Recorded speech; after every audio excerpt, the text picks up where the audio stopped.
This is my review of the Megadeth album Endgame. It was released in 2009 and produced by Andy Sneap and Dave Mustaine.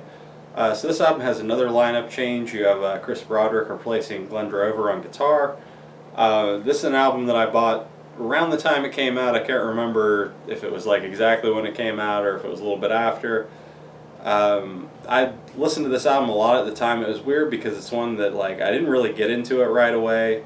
And I think kind of the direction that they went in with this album is really kind of the reason for that, because this to me is like an album that's a little bit it's heavier, with overall kind of just less memorable melodies for most of the songs.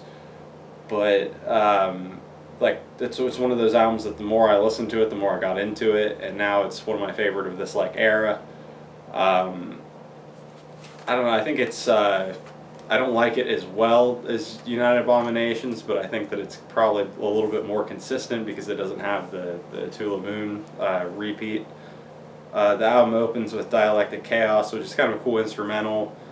I would say, in a way, it's probably my least favorite track on here because it's just an instrumental. But it's got a lot of cool guitar in it, as does most of this album. The second track, This Day We Fight, it's heavy, it's got a lot of cool soloing in it. One where I like the drums a lot, and I like Dave's kind of gruff vocal on it, so I think it's a good first track with vocals. The third track, 44 Minutes, probably my favorite song on here in some ways. Not sure if I'm not really sure what he's talking about, so I don't know if I agree with the lyrics or not, but catchy song. I like Dave's vocal on it, I like all the guitars and stuff. So that one's always kind of stood out to me. Third track, 1320, has a cool intro. This is another one that I really like, another one of my favorites. Just a catchy song, cool guitars throughout it.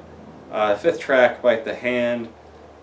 Cool musically. I've never really been into the lyrics of this one a little bit. I just think the whole dog eat dog thing's a little bit played out in music.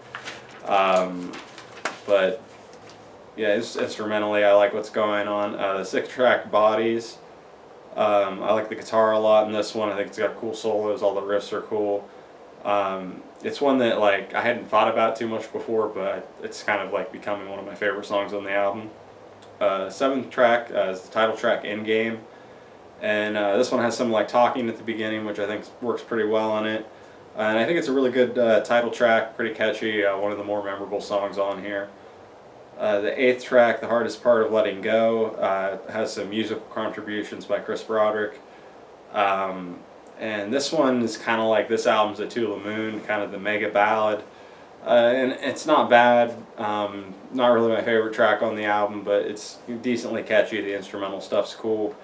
The ninth track, Head Crusher, I think it has writing contributions and music from Sean Drover. And this one, I think it's got some cool guitar throughout it. I like all the stuff instrumentally. The lyrically, it's a little goofy, but it's still kind of catchy, so I enjoy that one. The 10th track, How the Story Ends, it's got some cool soloing in it, and overall I like it.